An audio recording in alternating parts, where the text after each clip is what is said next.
I'm JJ Perez with Inside Runner Sports. That is Greg Luca with the San Antonio Express News. We are coming to you the week after baseball regionals to recap a historic run by UTSA Baseball. Greg, both you and I spent the entire weekend in Austin watching this Back and thing. forth. Yeah, back and forth every day, which was a bad logistical plan for me. But um, just what were some of your big takeaways from this weekend? Obviously, for me, that Saturday night, that first Longhorn game, that was kind of the pinnacle moment for me. But for them to close it out and really, they look dominant in many of these games for much of the contest. Yeah, that's what I actually thought was really interesting, and I'm glad you highlighted that right away because we knew based on the RPI and the statistics that they'd put up, especially offensively, that this UTSA team was really good. You're never quite sure how it's going to translate to the highest level of competition because even though they beat Texas and Texas A&M earlier in the year, it's just a different deal when you're in the postseason and you're facing their top guys versus the Tuesday starter and whoever they throw out there for that. So I think it was really impressive to see that it did not feel like these were very fluky wins, and that's what the coach Schlossnagle with Texas said that after the game, and that's kind of how UTSA's guys seem to feel about it as well. So I do think that maybe you always look for, especially in baseball, like luck factors or things like that. And maybe there was one or two hits that snuck through a hole that didn't necessarily need to be hits, but generally it just felt like they kind of outplayed the number two team in the field for a long stretch there. So I do think it'll be really interesting to see how that translates to the Super Regional. They go to UCLA now, and I think they were plus 145 today, something like that. So for those of you who aren't, betting inclined, they're a little bit of an underdog, but not as big as a lot of the other teams around the country that are getting 3 or 4 to 1 in their series. So the UTSA is projected to lose, but only slightly. So I think it'll be interesting to see how they translate to this next level of competition because, not to pour any water on what they did, but Texas did finish the season. I think they were 6-9 in their last 15 games. So not a very nice record for those guys. And potentially maybe they just kind of hit a slump at the wrong time. So I don't think it's a given that UTSA can walk into UCLA and beat those guys, another nationally ranked team. But certainly I think there's a lot of reason to be optimistic about their chances of coming through this one. Yeah, I think my biggest takeaway from the Austin Regional is how they handled the environment and atmosphere, right? That was a legitimate sold out game, the Saturday night against Texas, a hostile crowd.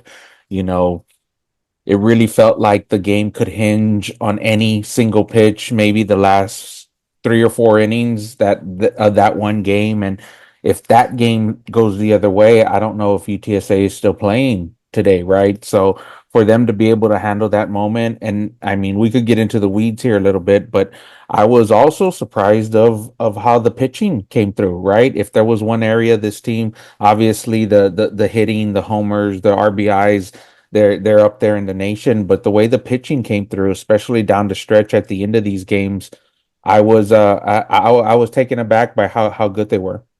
Yeah, I want to start with the first thing you mentioned, which is just kind of handling the environment and the level of intensity that a lot of these situations presented. I thought it was so funny. I think it was the game we were talking about, the Saturday game. Kendall Dove gets a strikeout to end the inning, and it's everybody's fired up and they're pumping their fists, and I'm like, oh my God, it's the fifth inning. Like you have to do this like 4 more times. So I just thought, and then they answered that moment every way. Brilan Owens was really good down the stretch for that one. So I think that the way that they handled those moments and the level of comfort they showed, I think I asked about this after the game and I highlighted it in my story, but Norris McClure in the first inning of the Sunday game hits a home run and just does this huge bat flip. Like he's been there, done that. And he was playing Division II last year, but that's just like the mentality that they play with. They feel very comfortable on this stage and in this moment because I think they've known for a long time that they're good enough to be there. And even having come up short of that a couple times in recent memory, where they either got snubbed for the tournament or they went 0-2 in the conference tournament where they thought they had the tools to make a run and they to deliver the way that they did on this stage was really, really special. So yeah, I thought that they were up for it. And the pitching, to your point, I think that the staff, the coaches did a really good job of kind of putting everybody in positions to succeed and understanding where they had matchups and kind of getting the lineups that they wanted. But at the end of the day, you still just need the guys to step up. And I mentioned Brilan Owens. I think he had a 4 inning save there. And then the most impressive one, probably the most surprising one, was what Gunnar Brown did Yep. on Sunday. Sunday. Yeah. It was like his fourth or fifth start of the year, maybe, and just not a guy that, based on his ERA, that you would have expected would come in and be able to handle a lineup like this, but he gave him five really, really strong innings. And then Rob Orlowski, who you kind of figure you can count on if you're UTSA, comes in and nails down the save in three, and gave up a couple hits or a couple homers there, but generally was the kind of guy you expect, and he did what he had to do to kind of hold on for the win. So they had the guys that they knew they could rely on come through, and they had the guys that they probably wouldn't have expected that they could rely on come through, and played great defense too. I mean, Yeah. one error across the three games, and Mason Lytle makes that crazy catch in the outfield, and there was a couple other kind of standout defensive plays. So yeah, I mean, it was just all around. I don't want to harp on it too much, but I don't think that Brilan Owens appearance there down the stretch, those last four innings, I don't think that moment can be understated. He walked some guys, right? They were in a jam a few times, and I think it was the eighth inning. What did they have? Two guys on with two outs, and he got out of there with the strikeout, and it was. I mean, I would list that moment among the. I mean, you're talking everybody's on their feet and intense. One single changes the whole outcome of this thing, and as intense, as clutch, as a big timer performance, Greg. I think we kind of jumped around on post game asking the coach, but is this like one of the top moments in the school's history in across any sport? Well, I answer that, but I do want to mention for Brilan Owens first. The crazy thing about that too is Coach Hallmark mentioned after the game. It's so weird. I almost don't even believe it. But he said like a month ago they changed the way that he throws his curveball, Right, some kind of different grip right, where now he's able to throw it slower because it was kind of harder and flatter and it wasn't differentiated enough from his fastball that it was giving hitters any kind of trouble. So they start throwing this new curveball like a month ago and he uses it to strike out the number two national seed seven times. And it's just like, I don't know, stuff like that doesn't happen to the point that it is kind of hard to believe, but that speaks to the level of coaching that this team has, that they're right. able to make kind of adjustments on the fly. And it speaks to the player too, to be willing to, Yeah, he's a senior and he's been in the program for 4 years and they come to him with a month left in his career and say, hey, what about this? And he goes for it. Like that's kind of rare. So I think that just kind of adds to the layers of how special that moment was, because that was a huge performance. And, where it fits in the hierarchy of UTSA, I think we might have been jumping the gun a little bit on Saturday, because if they don't end up winning the regional, I'm not saying it would ever be forgotten, but I do think that it just doesn't hold the same way. After Sunday, it certainly felt more prominent and I wrote about this a little bit today, but this is the farthest UTSA has ever advanced in any sport nationally. Like the cross country team finished 19th in 1996 or something like that. But to be in the top 16 nationally that you are if you make a super regional is a first for the program. And I wrote incorrectly that a team sport had never won a postseason game at I UTSA. I forgot know to the tell you that the playing game, the basketball team basketball. won the Yeah, first four game. yeah, I looked at the bracket and they lost, and so yeah. I figured that I forgot there was a first four that existed. So that's on me. But I do think that's a little bit different. You are playing the other bottom seeded team, so the sentiment is still there. But they were 1-15 in Yeah. NCAA postseason team sports instead of 0-15. So for this team to get 3 wins after they had been 0-6 in regionals previously is it's just remarkable. So it certainly deserves to be held up there. We'll see.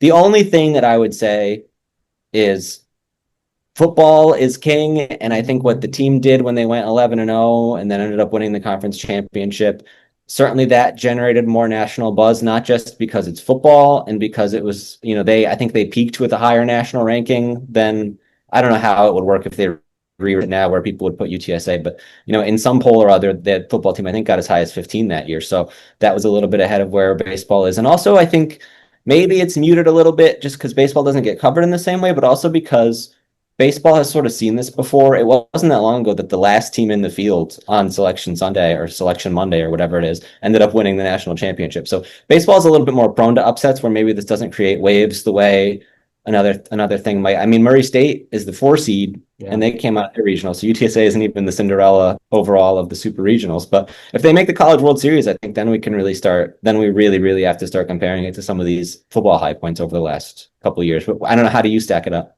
I put it right up there. I mean, just the fact that That doesn't know one. Is it one or is it not one? it's one. I Okay. do believe it's one, very close to those football conference champions, the first football conference championship, the 11-0, because just the national ranking. You mentioned it. No team has ever been this far in an NCAA championship game. I would equate it to beating Texas at home in the first round of a college football playoff, right? It's apples to orange comparison, but I mean, you're nobody would have been shocked if UTSA got ran out of the building, or if Kansas State, one of the top hitting teams in the nation, ran UTSA's questionable pitching out of the building. So they could have gone, 0-2 barbecue, but they didn't. They swept the whole tournament. So here they are, 2 games away from Omaha, which I think is remarkable. One thing you did mention that I would love to dive into here is the coaching. Let's talk about Coach Pat Hallmark in his 6th year leading the Roadrunners, almost instantly turned UTSA into a 30-win team, and now they're plus way over 40 and just doing a heck of a job. I believe he's got 1 year left on his contract, and it sounds like he's pushing for more resources, but those guys have you highlighted on it yesterday. They've done more with less than everybody else has.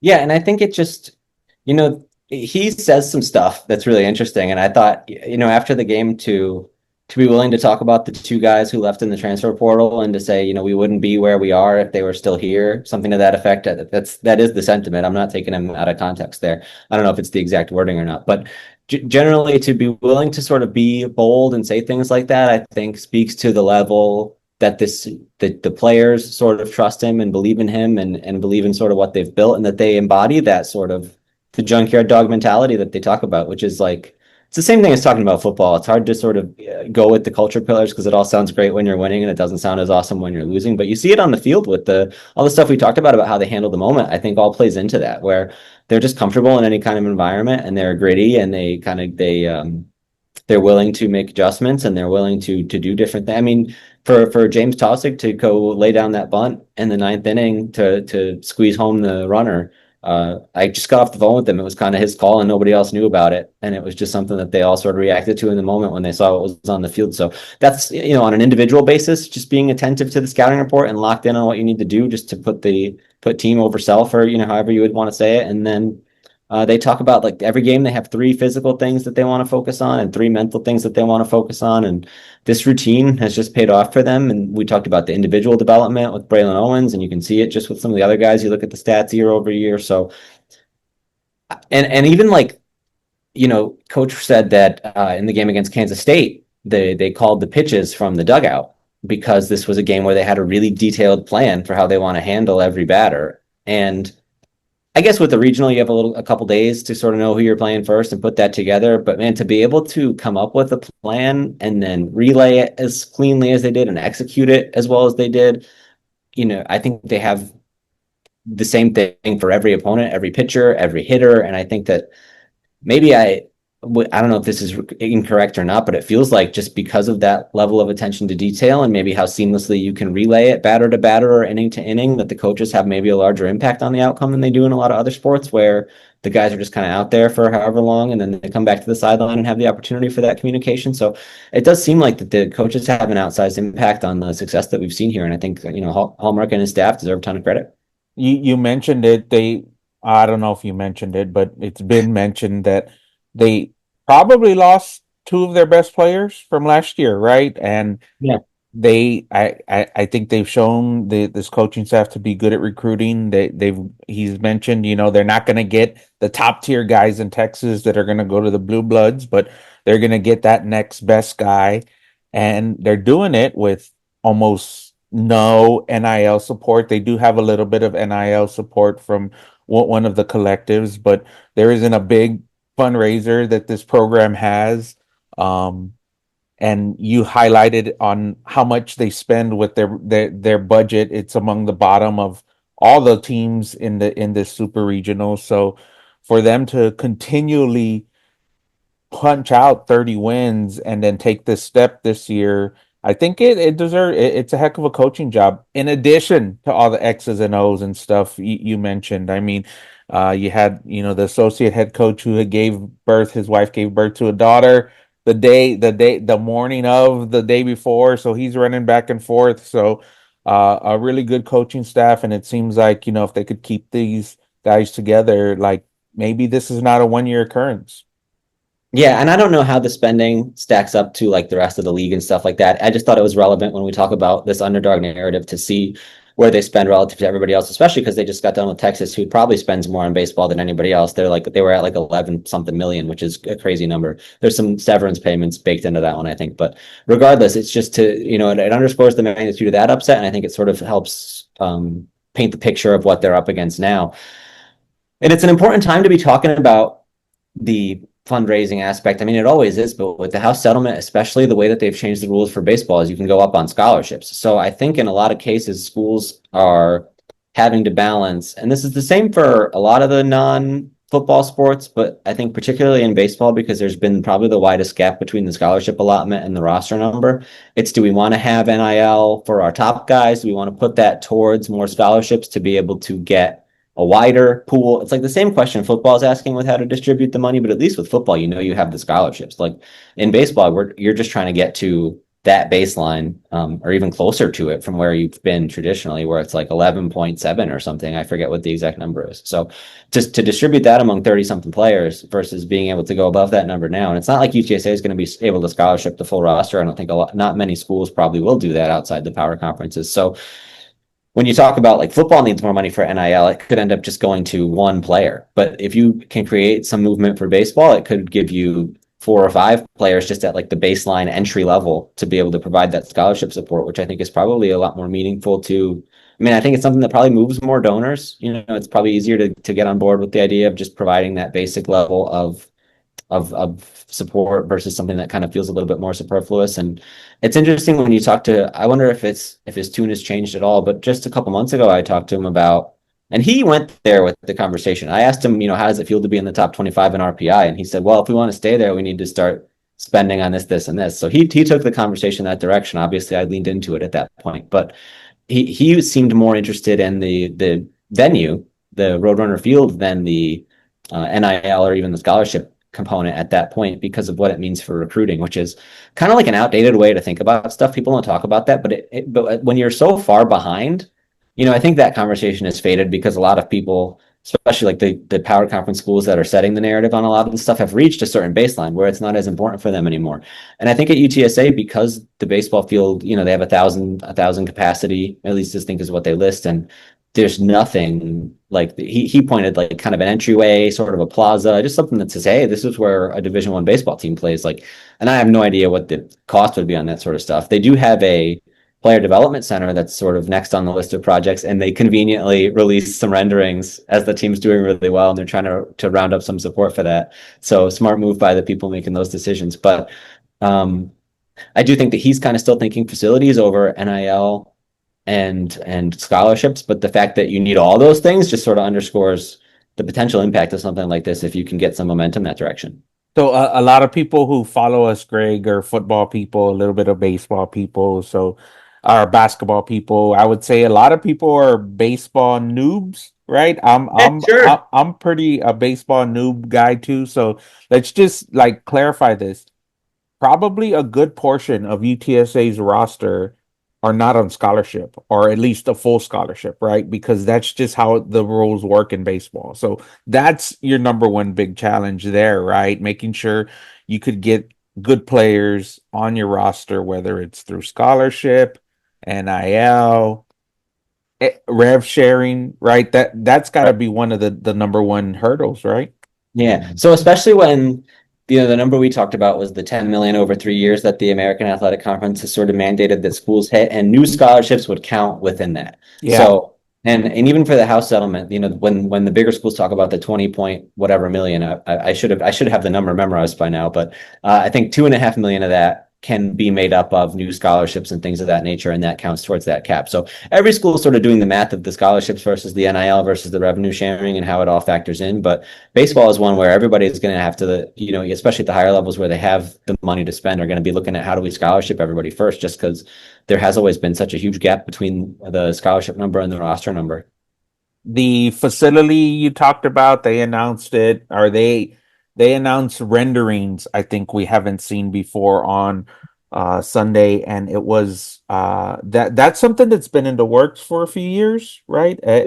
We've known about it. It was Yeah, coming. when they unveiled the grand 5-year plan, which Yeah, had the basketball and volleyball training thing that we had already known about, but it also mixed in these two development centers and it sort of revisited the football practice field. And then there's the like, nutrition.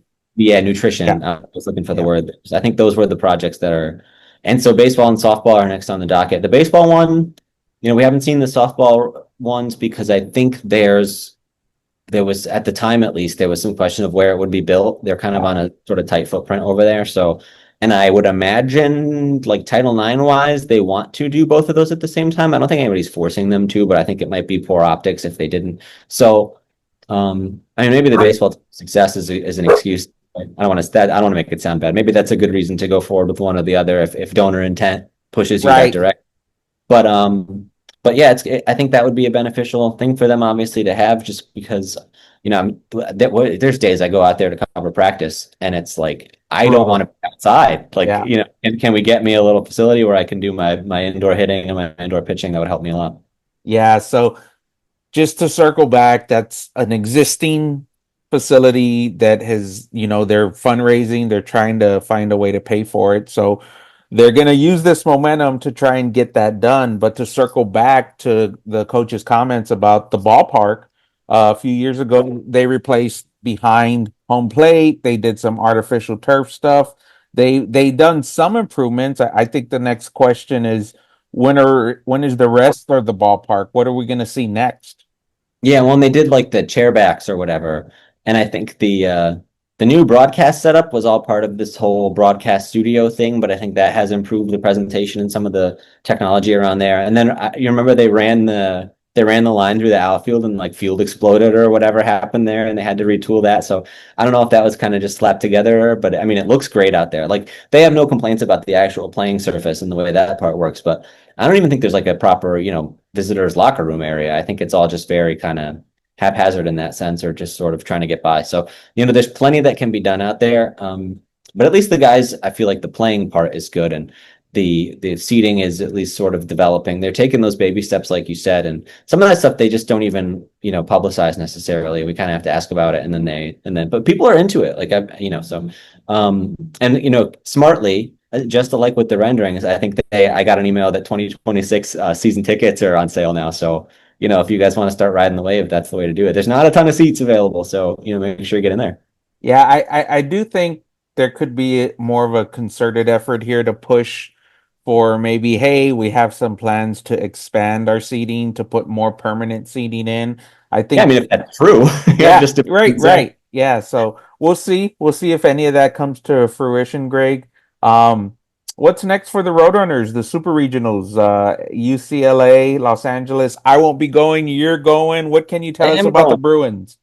Yeah, I always do. The NCAA stats site has this nice little feature where you just pull it up and it shows you what the team is ranked and everything. And I didn't stop anywhere. I just kept scrolling because UCLA, they were all kind of good to above average in a bunch of different categories. It didn't seem like there was any particular area that necessarily stood out, something UTSA would have to be super guarded for. I just think it's a really well-rounded team that'll just sort of test them in all the different ways to be able to go up against another power conference type of team where obviously they just came off beating three of them and they beat two of them during the regular season. But I do believe one thing James Tossick just mentioned on the phone was that just regionally, they play a little different on the West Coast, I guess. There's just kind of stylistic things about different teams from different areas that maybe UTSA hasn't seen before and that might require a little extra scouting and adjustment. But we talked about how well the staff handles that sort of thing. So I wouldn't expect that they're going to look too uncomfortable. I think that they're pretty, and it's interesting. It's still one of the Jackie Robinson Stadium out there is still one of the smaller venues of the remaining places. So especially coming away from Austin and Dish Falk Field, they're not going to be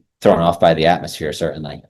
I do wonder how the travel will affect the team, right? That's a long trip. They are going in early, but I think I heard Coach Hallmark on a radio show or podcast or something say that they were able to get in early to Austin, kind of do all their game planning, like you mentioned, getting ready for K-State. And for me, I think that paid huge dividends on the baseball field. They look prepared. They didn't look overwhelmed. They look like they've had plenty of time. I don't know how this week's looks, right? This week is seems to be a little hectic, right? They came back Monday. They were off. I think they practiced today. I think they're probably going to leave tomorrow, and then they're going to have a practice over there. So we'll see how all that works. It's certainly a different format, a different vibe, it's more like a weekend series, I would say, right? Yeah. Well, he told you after the arrival that basically they wanted to be able to travel a day early so they could practice one day there and then play. And I think as long as they're able to stick to that, which by all accounts it seems they're able to, then I think that they'll probably be in a good state to be able to start that series on the right foot. I mean, it's never easy to be, you'd always rather be at home, but I think I wonder what the traveling base will be like too, because that was kind of a big deal in Austin. They talked about this, and it really did feel like not that it was 50-50 by any means, but the Roadrunners fans made their presence felt, and I thought that maybe that level of support made a difference too. 60-40. Yeah, yeah, they were. I mean, they really were Yeah. competitive. It Yeah. helped. It helped that they were winning. I mean, they had a lot to cheer about, so they were getting louder from that perspective. I couldn't tell you what the numbers were, but they did a really good job of making it feel like a pretty balanced environment. I have been contacted by a handful of former players asking about tickets before they went on sale.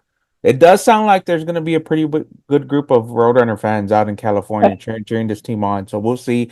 The Roadrunners are 2 wins away from Omaha. This is again for the baseball noobs like myself. This is a best of three series. So you play Saturday, Sunday, and if necessary, Monday. Greg, I don't want to put you on the spot, but I will. What do you think we see out of the Roadrunners this weekend in California? Oof, yeah. I don't know. I would just have to favor the odds. I mean, it feels like UCLA is favored for a reason, and they've done a lot this season. It's hard to pick the underdog here, but again, it's closer than a lot of people would have thought. I haven't looked too closely at UCLA's pitching, and I really do think that's a lot of what it comes down to at this time of year. UTSA was able to find the matchups to get it done against Texas. It probably helped that they had seen them before and had a little bit of familiarity. That might be a little bit of a different challenge this time around to get the matchups that allow them to find some success, but if they can if they can pitch at that level, then there's no reason that they can't potentially do it. But I would have a hard time picking against the nationally seeded team at home. That's just me being a downer, I guess. Yeah, I agree with you. I mean, these a lot of times these postseason tournaments boil down to pitching. Like eventually the bats go cold and it's who's able to get out of the jams the most, leave the most guys on base and stop runners in scoring position. And quite honestly, I don't know that UTSA played as clean as they normally play in the Austin Regional. There were a few base running errors, a few mistakes they would probably want back, and I think they could see some improvement there. But I do think it's going to boil down to the pitching. I think we see all 3 games. Greg, I like the Roadrunners 2 games to 1, and I All think right. we'll try to figure out a way to get to Omaha if that happens.